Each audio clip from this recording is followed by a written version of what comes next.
Tzvi Lebetkin, the Rabbi from another planet. Please like, share, and subscribe, and ring that little bell. Ring the little bell so you're notified when new videos drop. And Happy New Year, one and all. If you weren't on my live stream last night, which I don't know what happened yet, because that's in the future for me. It's very weird, all this trans-temporal engineering it takes to work on YouTube. Anyway, like, share, subscribe, comment. That's all very nice. Thank you very much. So yeah, if you didn't catch my live stream last night, where I basically said Happy New Year, well, that's what I'm intending to do. Who knows what's going to happen? Happy New Year, one and all. You see the decorations are still up. You may be, especially if you're American, going, what's going on? Why? This seems a bit tardy. Dude, 12th night, baby. 12th night. That's when the decorations come down. 12th night. That takes us to, well, December 25th is the 25th. So 25 plus 12 is 37. So it's the 6th, right? 6th of January, it all comes down. I think on the 4th we find out James Gunn's plans for the DCU, which I'm actually kind of intrigued about, kind of looking forward to. Although I have to tell you, one thing I'm not looking forward to is losing the hat. I'm freezing, right? It's really cold. I've got the heat up. Well, you don't get that good, central heating unless you're in England. That's awesome, and I do miss that. Yeah, but I got the heat on full blast, and I'm still a bit nippy. But this hat always, during this video, I'm going to get too hot because of this hat. But I will miss the hat. I'm telling you now, I'm going to miss the hat next week because it gets colder from the next about next month in Israel. It gets solidly colder. So yes, I would miss that. So we're in an interesting time, which we're going to be talking about in Doctor Who world, Doctor Who fandom. That I think, and every time I say this, I'm always wrong, right? I think we're finally, with the dawning of this new year, finally ready to move on from Jodie Whittaker, which nothing will give me greater pleasure. I'm sick of making videos about her. Trouble is this, though, the people in the media who make all these videos, they were just so wrong, right? It's so wrong about so many things. Look, I'm getting hot again now. I can take, what, 3 minutes wearing this hat? They were so wrong, so condescending for so long, and now they have more egg on their face, they know what to do. So they keep writing articles about how Jodie Whittaker was really great. Dude, it's not gonna make it so. And look, if you're somebody who liked the Whittaker era, good for you, right? Good for you. I think you're being a little bit dishonest, to be honest with you. I mean, for me, the worst era of Doctor Who will be Trial of the Time Lord, right? Which I liked. I bought Trial of the Time Lord 1, 2, 3 times now, right? VHS, DVD, and Blu-ray. So don't tell me I didn't like Trial of the Bloody Timeline. I bought it 3 times as well as paying my licensee, which I really didn't. My parents did, but that was back then. Anyway, I digress. And I feel that was Doctor Who, right? I feel Trial of the Time was awful Doctor Who, awful television, right? Genuinely awful television. And look, Eric Saywood he'd been. I think he was just done. I think he was done the year before. I don't think he had any idea what to do with Colin Baker with that coat. That he was like, I can't make that work, and he just didn't have the balls to move on. And John Nathan Turner. It's kind of like his superpower was people liking him, and if he was around people who didn't like him, it depowered him. So I think that really made genuinely terrible TV, right? Generally, I still feel that was Doctor Who. I don't feel it was hateful. I don't feel the central character hated me, right? Hated me because they were a bigot, right? They were a small-minded bigot, which is how Jodie Whittaker played the Doctor. They played the Doctor like a small-minded bigot who always thought they were better than they were, right?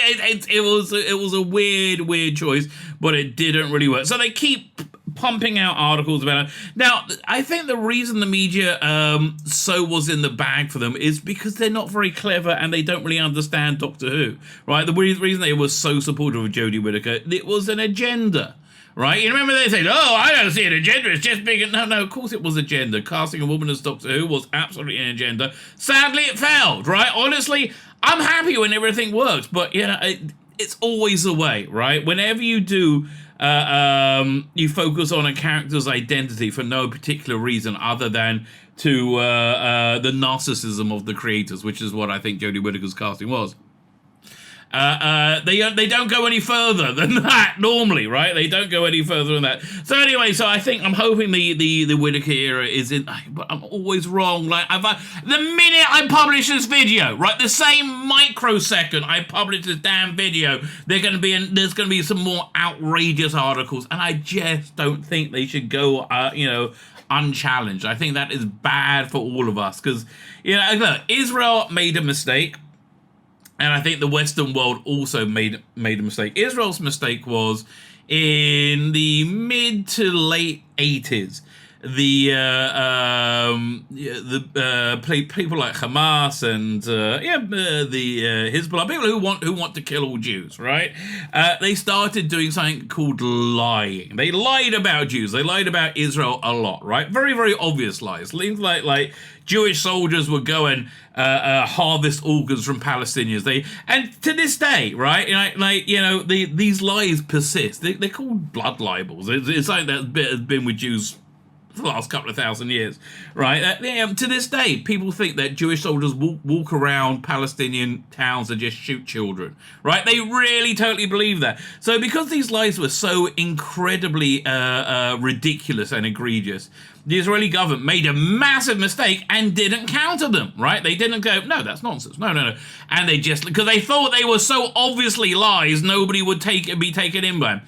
Schmucks, you found out that you were wrong, right? Because now everybody, all the, especially people around the Chibnall political worldview, completely believe this narrative created by Jew-hating organizations, like openly Jew-hating, and they don't like you being pointed out they're wrong, right? They do have a bit of a, so that's why I always respond to these articles. You can't let these this falsehood stand, right? I mean, that's really my raison d'etre for all the videos I put out. So the trouble is they just really didn't understand Doctor Who.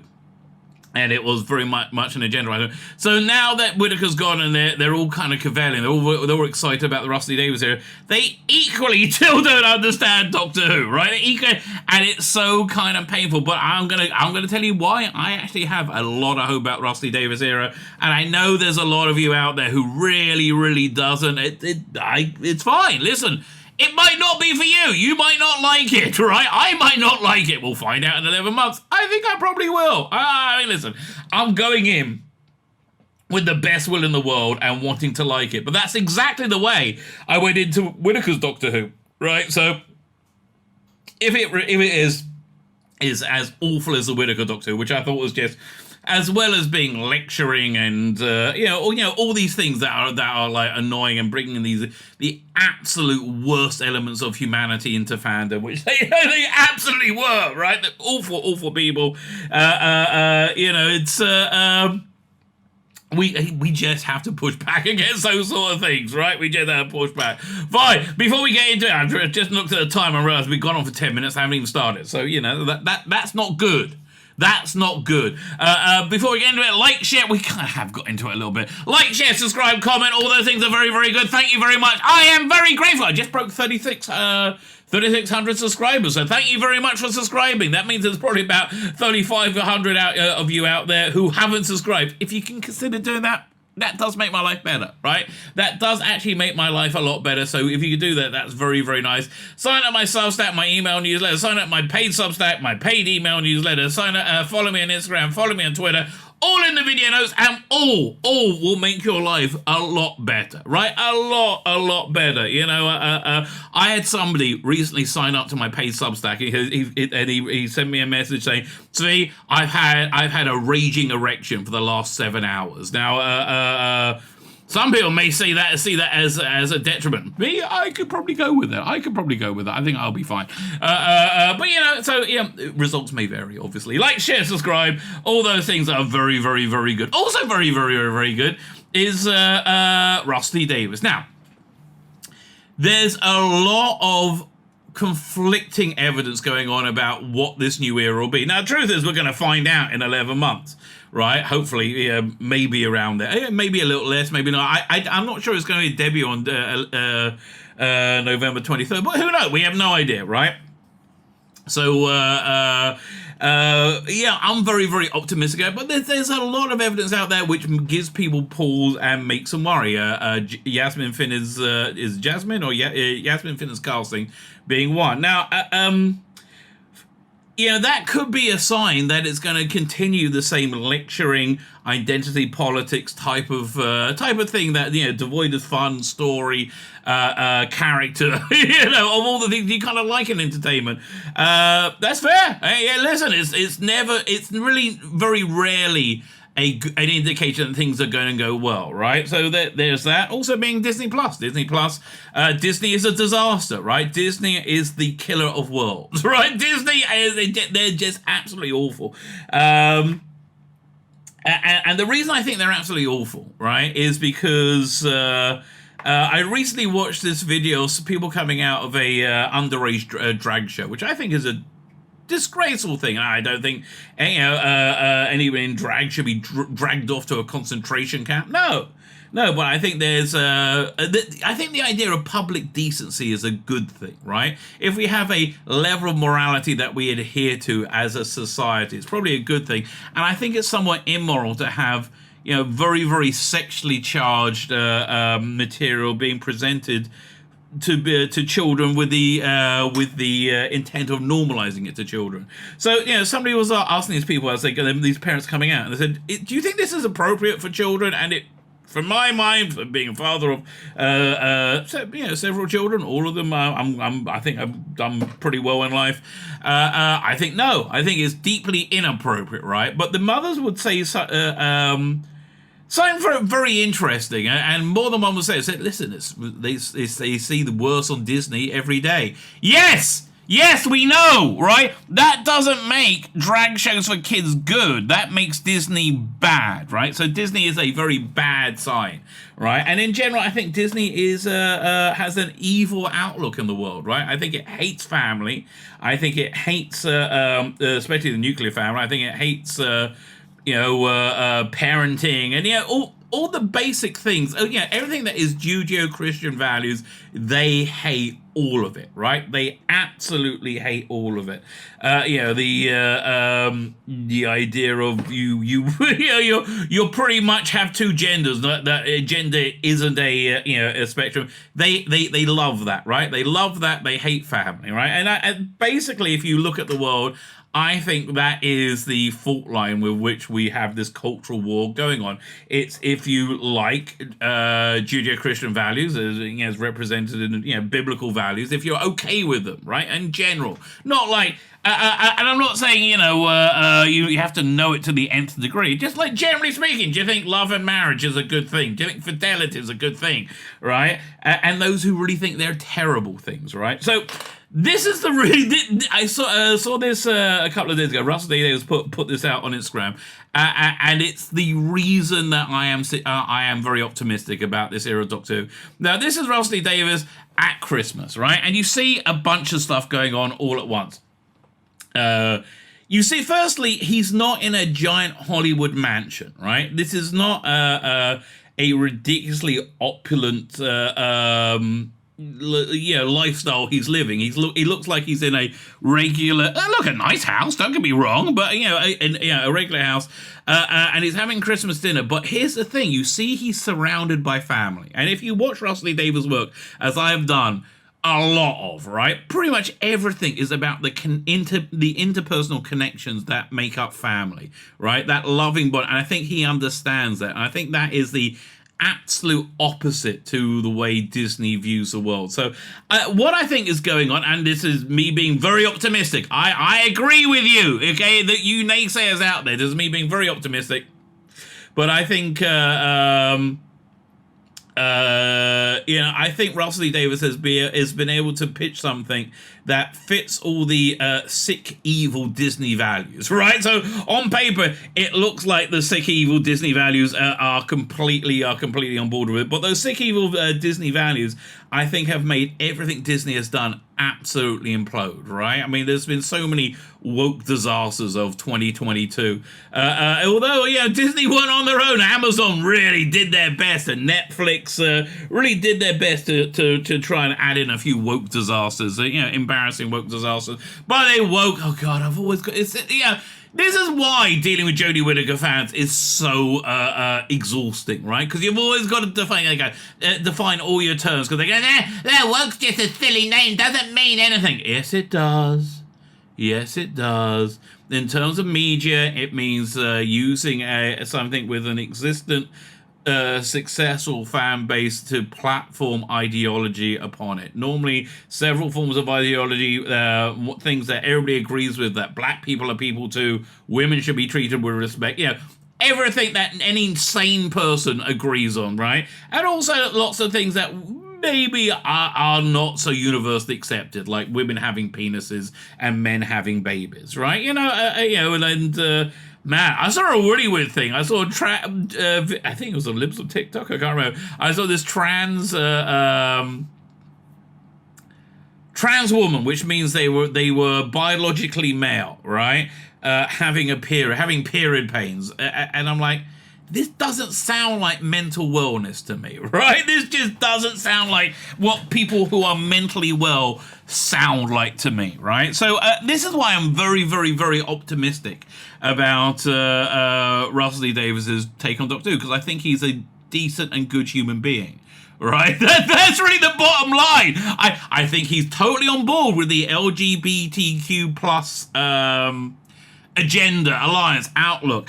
I think if he ever is forced to look at the reality of a drag show for kids, and man, that they have moved the goalposts on that so quickly. First it was like drag queen reading a story. They're just reading stories. They're just wearing makeup and reading stories to children. What's wrong with that, right? What's wrong with that?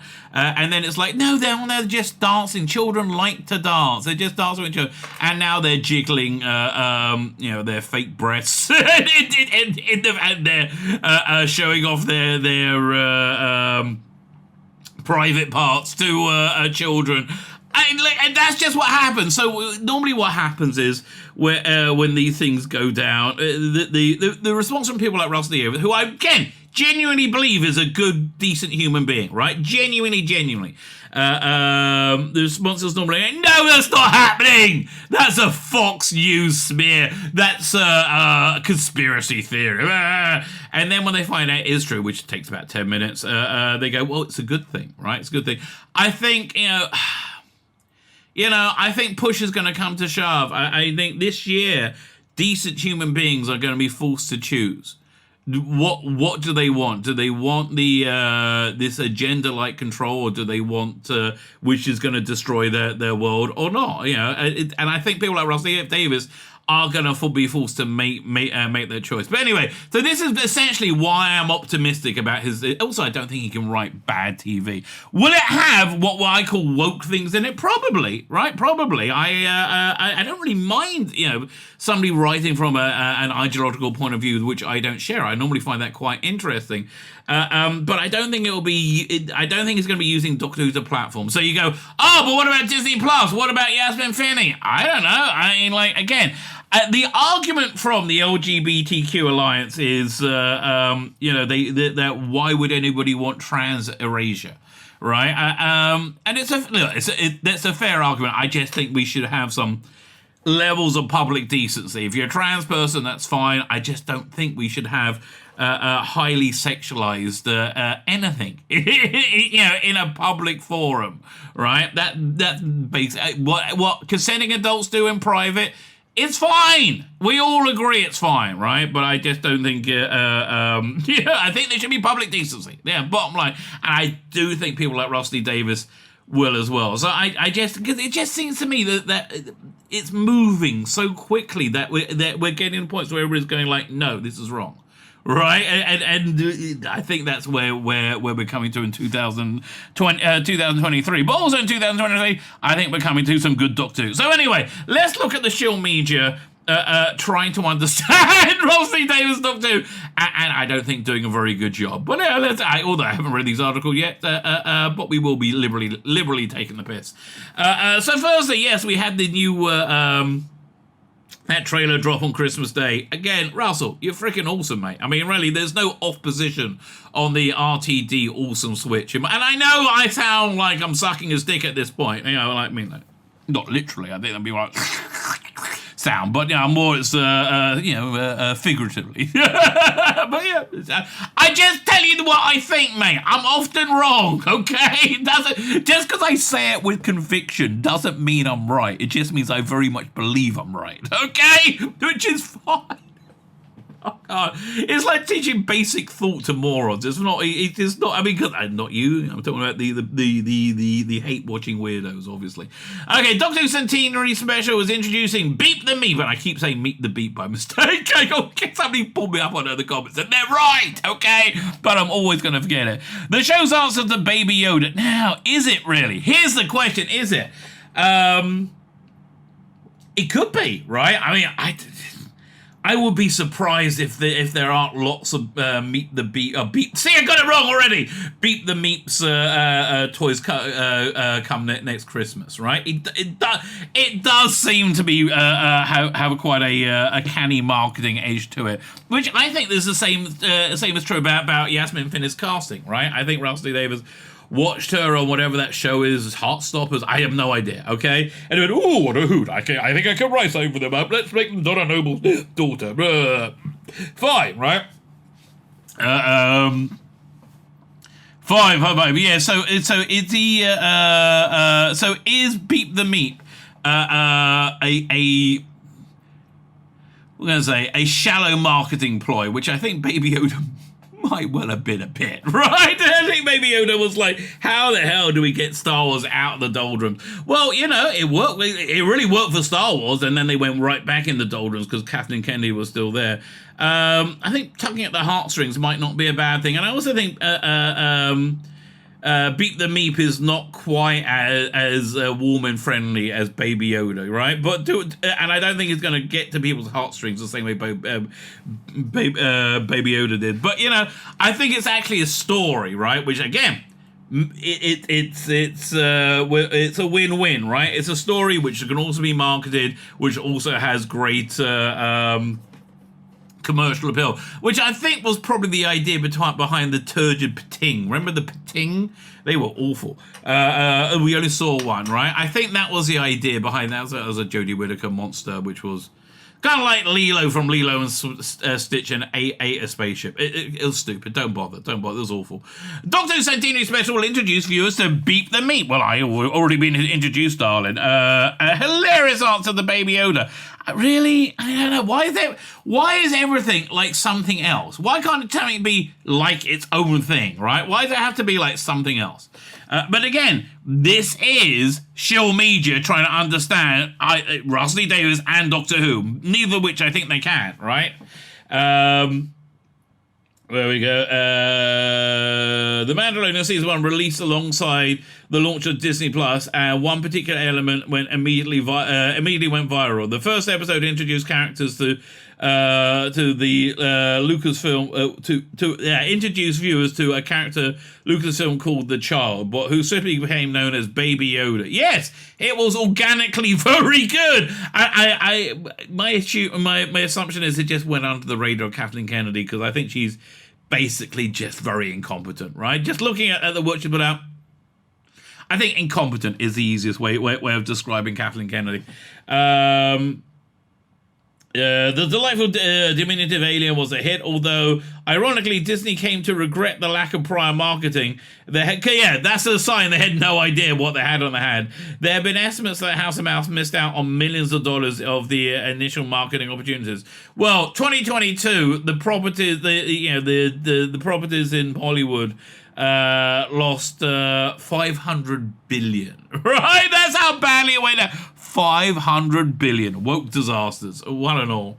Naturally, every film, studio, and TV show is attempting to find a way to repeat Baby Yoda's success. No, this is a moronic view of creating entertainment. Yeah, no. No. And I can't. It didn't really work at what was it? Masters of the Universe either, right? I understand a lot of people watching this have a lot of affection to the Masters of the Universe cartoon.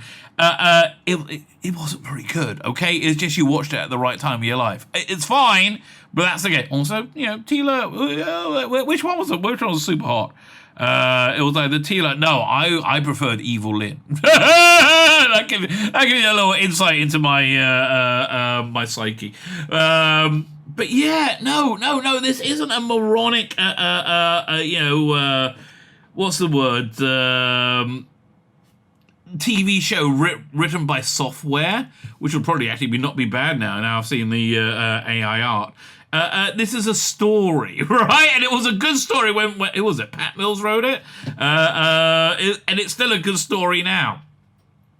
To date, the best example has been Marvel's attempt to maximize the potential of Baby Groot, even releasing a series of Baby Groot-centered TV shows. Yeah, again, when it's not organic, it falls apart instantly, right? Absolutely falls apart.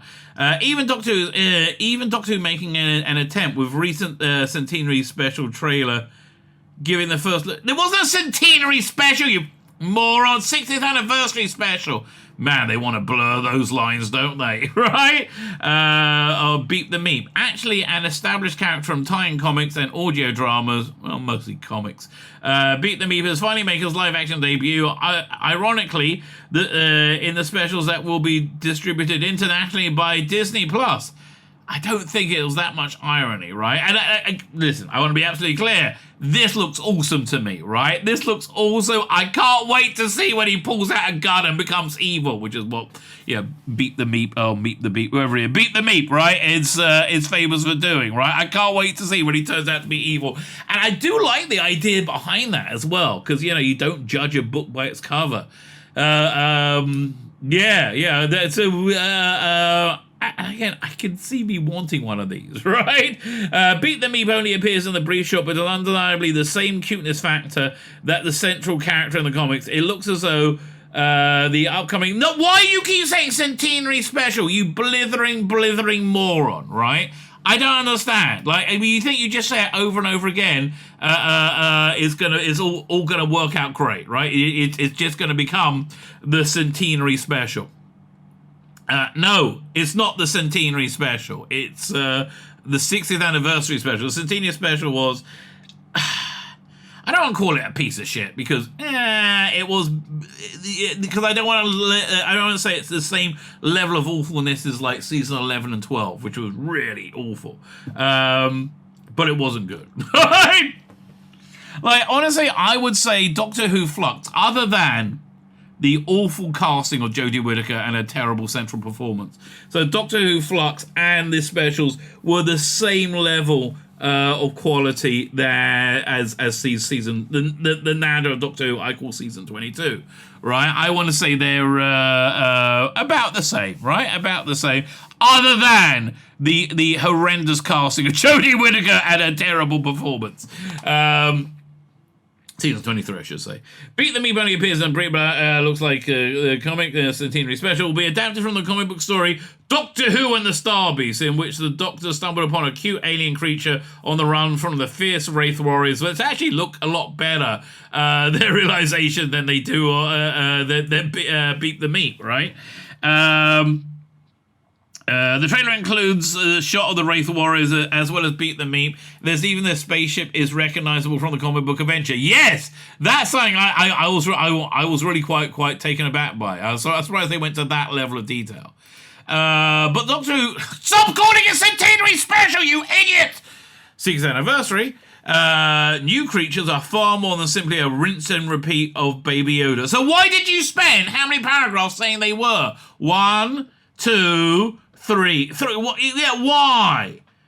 Yes, I know. That's the point of me making this video, to say they're not that. Morons. In which the Doctor... blah, blah, blah. Yeah, wait. Oh, they're over here. In the comics, the Doctor eventually realized Beat the Meep is actually the villain, an intergalactic warlord who has a campaign of aggression across the Wraith galaxy, where the Wraith warriors were effectively intergalactic police trying to arrest one of the worst criminals in the cosmos. Beat that meets cuteness was a weapon because it meant others naturally sided with him and thus were blindsided to his true evil. Okay, again, we seem to be talking about current day, right? Because yeah, I was talking about this on my stream the other day, and I thought. I had a thought. When one looks back at the year and takes stock and thinks where things are, the something I realize is just like in one's home you have a burglar alarm, you have a fire alarm, these alarms in place in case there's like critical danger to your home. So too societies have those critical alarms. They were called a free fair media, news media, for one, and the political classes being somewhat accountable to the electorate. Now, both those alarms have been disconnected, right? And so there's things going on we should be screaming to the high heavens about, like, ah! But because the news is saying nothing, just not talking about it, and the politicians can't be voted out, right? Because they were in charge of the election. It's crazy, right? Because they can't be voted out. I mean, do you think they can't be voted out? Did you vote for Trump? Did you vote for Brexit, right? Did that help you? No, it didn't, right? Elections are worthless now, right? So, Matthew Sweet, who I like Matthew Sweet a lot, was on the he does the Blu-ray interviews, which are very, very, very good. But he's such a artsy, lovey person, right? He put a tweet out yesterday, lambasting somebody for spreading conspiracy theories. I'm like, what? There are no authoritative sources anymore, Matthew, right? There are no more authoritative sources. They're like, who are you going to believe? You've caught everybody in so many bloody lies now, and now they just don't say anything, right? Yeah. And how we got onto this, I have no idea. People are giving you the weapon. Because they're saying that people don't realize he's bad because they're not told he's bad, right? So they can't work it out for themselves. We're not being told that the government is completely corrupt, so we're not working it out for us. So like, oh no, this is all normal. No, yeah, listen. Teaching kids that there is no genders. Nothing's gonna happen bad from that. Nothing's gonna work out badly from that. Yeah, no, it is. Where are we up to? So he's a villain to the core. Blimey, I thought they were actually going to say something of some value, and then I realized, oh no, Jill's just completely surf as well. Fine, so say he's not like Baby Yoda because he's a villain, right? Doctor Who has always understood the importance of appealing villains. The Daleks were key to the success back in the 1960s. Yeah, but it's not like Verity Lambert put the Daleks in the third story, right? Episode 7, right? Well, you saw a little plunger at the end. Barbara screams. It wasn't like to grab the audience. It was just that was a production order, and it just like Raymond Krukes that happened to come up with a design that was a complete and total winner, right? I mean, so that's essentially it. All just happened by chance, essentially.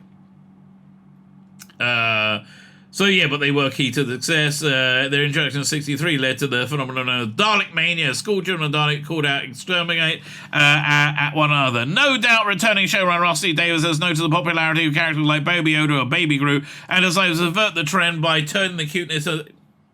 Okay, finally they get to a point where I don't say you're a gibbering moron. That's a reasonable thought, right? Because I do think he's being quite canny in what he's doing. Right, I think he goes, ooh, beating the meat. Baby Yoda, Baby Groot. Oh, cuteness worked. But it's a far more detailed, nuanced idea. It's a smart approach, yes, even if it does seem rather amusing given Doctor Who's era will be streamed on Disney+, meaning the subverted version will stand alongside Marvel and Lucasfilm. Who play the trope straight? Yeah, I think that's actually a reasonably good point, right? Because Marvel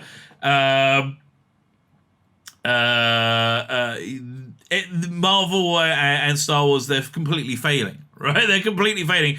Disney really needs something that's not a total failure, and I think they're hoping that's what Doctor Who will be. It will be streamed on Disney Plus, subverting blah blah blah. It'll be exciting to see whether the comic book monster Beat the Meat becomes a recurring enemy for the Doctor. I doubt it, right? I do doubt it. So again, you see a complete lack of understanding for Doctor Who. But, you know, there's a screen rant. Not to be outdone. Along comes CBR, right? And is moronic. Although, the Photoshop here for this image with Ncuti Gatwa, very good. I hadn't seen that before. This is very, very good. 10 out of 10 for that. So there are 10 things fans love about Ncuti Gatwa's Doctor Who costume.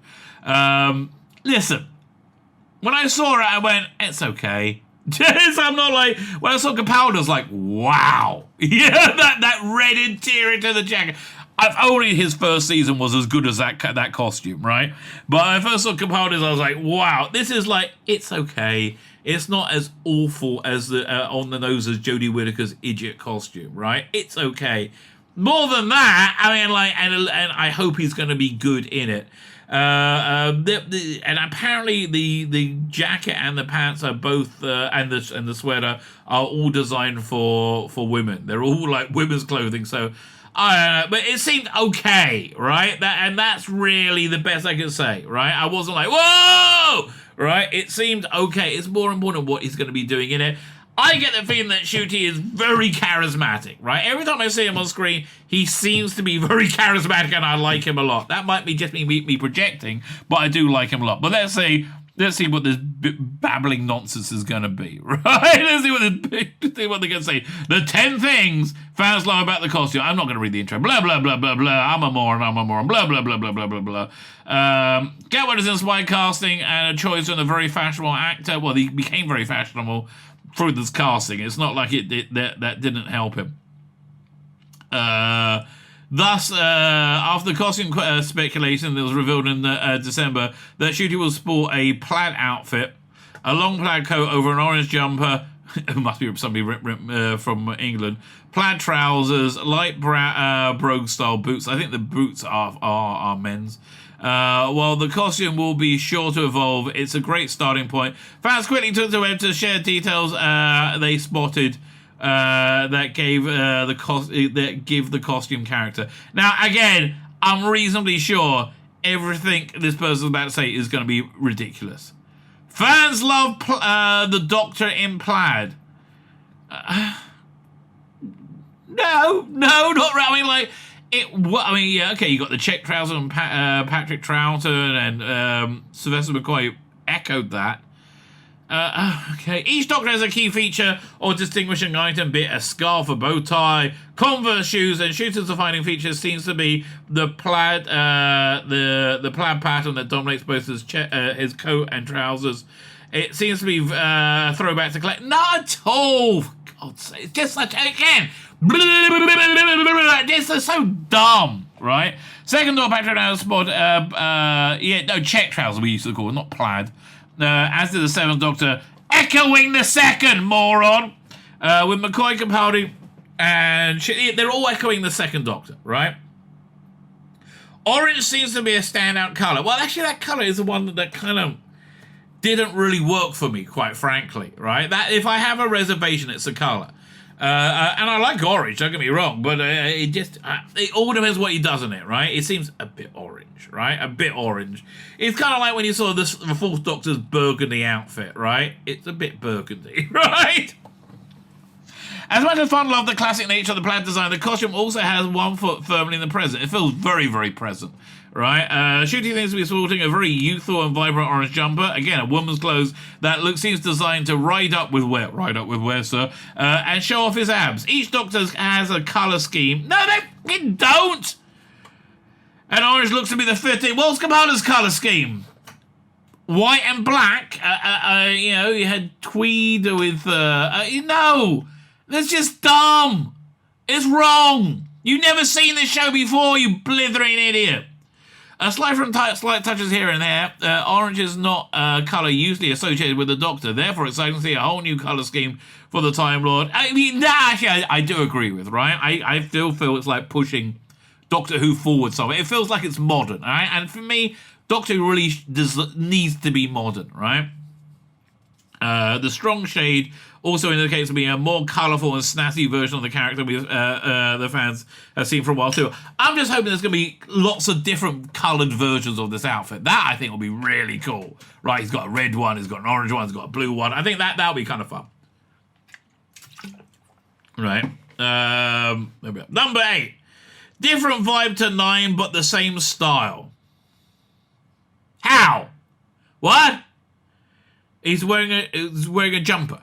Everybody else wears shirts, I think. I mean, look at all the action figures I got here. So, Pertwee, yeah, obviously big frilly shirt. Hartnell shirt, Troughton shirt, Tom Baker shirt, Peter Davison shirt, Colin Baker shirt. I mean, like button shirt. Sylvester McCoy, Paul McCann, apart from Dark Eyes, which that's one of the reasons I didn't like the costume, frankly. So then you got Eccleston, who didn't wear a collared shirt. Then it was back again with Tennant and Matt Smith and Cabal. You're talking bloody nonsense, mate. He went for a stripped down look consisting of a jumper and a coat and dark trousers. Yeah, I understand. It was a bit too stripped down. Russell has since returned to the show and recreating simplicity of the Ninth Doctor's outfit. Well, yeah, I kind of hear, right? I think they want the outfit to be like not dominating the production. I hear that. Shooter's moustaches are first. I like that as well. I kind of wanted to keep the blonde hair. From the Barbie movie. So John Hurt, John Hurt had a moustache, didn't he? I'm looking at the action figure. John Hurt had a moustache. Paul McGann had a beard and moustache in the books and the audios once in a while. Fans want to show if he'll keep the facial hair. Not only does it suit him very well, but it creates a new look for the character. A slight nod to Peter Cushing. Dude! That's so desperate, right? That is so... Oh, he's like Peter Cushing because he's got ears and Peter Cushing has ears. So therefore, it's the same. It's desperate, mate. Shooter's short hair is also a new idea, and you have a picture of it being an old idea. I mean, he's a black guy. Did you not notice, right? Did you not know that, like... black people's hair is different from white people's hair. That's something that Disney didn't understand with John Boyega, right? And they wanted to grow out his hair for that piece of shit, the Rise of Skywalker, was it called? Right? And they didn't even have a hairdresser who knew how to deal with the hair. No, it's not a thing to grow out your hair. Like, black people and white people have different types of hair, generally speaking. Again, I'm not saying everything's 100%. So yeah, I think that might be because he's black, right? No, he's not. You're not going for the floppy McGann hair, are you? I mean, McGann nearly had the short haircut for, but they put a wig on him. So he's saying it looks like Eccleston again for some reason. 15 shares 11's love of tweed. It's the same as the first one. It's plaid tweed. These are interchangeable fucking words. You bloody moron. Oh yeah. Shut up. And the reason that tweed is a thing because it's something that absent-minded professors wear, and that's essentially where it's pulling from. Certainly with the Matt Smith incarnation. Brogues are a nice addition to the footwear. Oh, did Tom Baker wear those? Other than Doctors 5 and 10, the Doctor character who largely sports a formal-looking shoes or occasional boots, Shooty seems to be no different as the Time Lord looks like he bought a nice pair of brogue boots. They look like shoes to me, not boots, but okay. Classic Tom Baker is another Doctor who initially sported brown... Okay, who cares? Fine. This is actually something interesting at last, right? Shooter's Doctor will sport Gallifreyan nail tattoos. What's it has to do with Pertwee? I don't know, but let's find out. This is a good idea. Well, good. I hope it's a good idea. This is an interesting idea. This is something new. One small detail of Shooter's costume that will delight many fans was the Gallifreyan nail tattoos in an interesting little touch, both subtle and interesting. Surprisingly, though, Shooty will not be the first Doctor to sport tattoos of some form. John Pertwee, the third Doctor, had a notable arm tattoo that many fans spotted back in the 70s. Shooter's tattoos will be more intriguing and youthful. Did we ever see any in any episode? I don't know. Of Pertwee. Okay, I don't know. Like, is this picture we're seeing here from an episode of Doctor Who? It looks like it could be, but it's not really in costume. I don't know. The Doctor loves their jewelry. That actually, I think, is a good idea. I think that actually differentiates Shooter's Doctor from most others. I think it gives him a bit of uniqueness. But again, have you noticed how incredibly superficial all this is? And that's really the difference, right? This Shill media is used to dealing on very superficial levels. Yeah, but I think having the rings is a good thing. It's harkening back to Hartnell. He had that ring. Fine. So the 3rd and the 12th Doctor also wore rings. Okay. Don't remember. Is that Capaldi? I don't remember him wearing a ring, but okay, I believe you. The costume lends itself to evolution. Again, this Photoshop is very, very good. Basically, every Doctor has some evolution in their outfit. Even, in fact, Doctors like 3 and 10 seem to change elements of their costumes almost weekly, which I liked a lot. Makes me feel like it's a person. Makes me feel like it's a real character wearing clothes rather than wearing a costume, which I think was really kind of lost in the John Nathan Turner years. Almost weekly. Shooter's costume may be stripped down, but fans believe this will lend itself to some interesting alterations. Yeah, I said earlier, I hope they come out in different colours, right?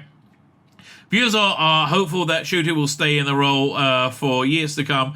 I'm hoping we get 3 years with him, right? I feel so robbed about Capaldi, right? I really, it's rankling me more every day. It really is, because I just did a big rewatch of his Christmas episodes, and the Return of Doctor Mysterio and the Husbands of River Song were like back-to-back stories, so with the same villains in them.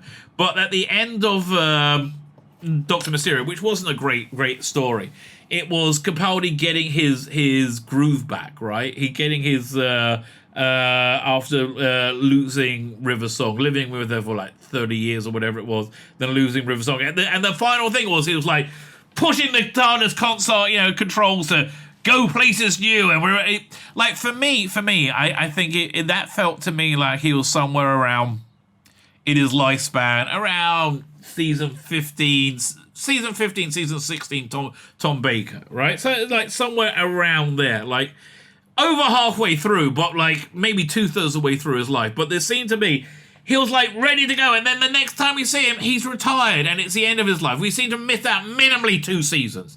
So I really hope we get a minimally 3 seasons with Shooty, especially as there are only 8 episodes a season. But I do think we're going to be getting a good few years of him. Maybe the show will be added beneath a jumper, or listen, it looks like it's designed to grow, right? It looks like it's designed to grow, but again, this, like the previous article, was dealing on a very, very, very superficial basis, because that's the only way you can really look at modern day productions, because they're very superficial, right? Because as soon as you get to the underpinnings of them, you see how disgusting they are, right? How they want to teach children this weird identity politics and sexuality, which is only going to have disastrous results, right? Whereas we look at Rusty Davis Rusty Davis over here, and we see somebody who actually understands family, who actually understands the connection of family, who understands children, right? Do you think, like, he's single, which is because he's gay, right? Obviously, but he doesn't have children, but that he understands it. I think it fundamentally makes him different from everything else that we've seen. I hope, anyway. Look, this is my hope, my fear. No, my hope. I hope that's going to be okay. This fills me with a lot of a lot of hope. I think hope is indeed the right word. But I think what Russell really wants to do with this production is make it into a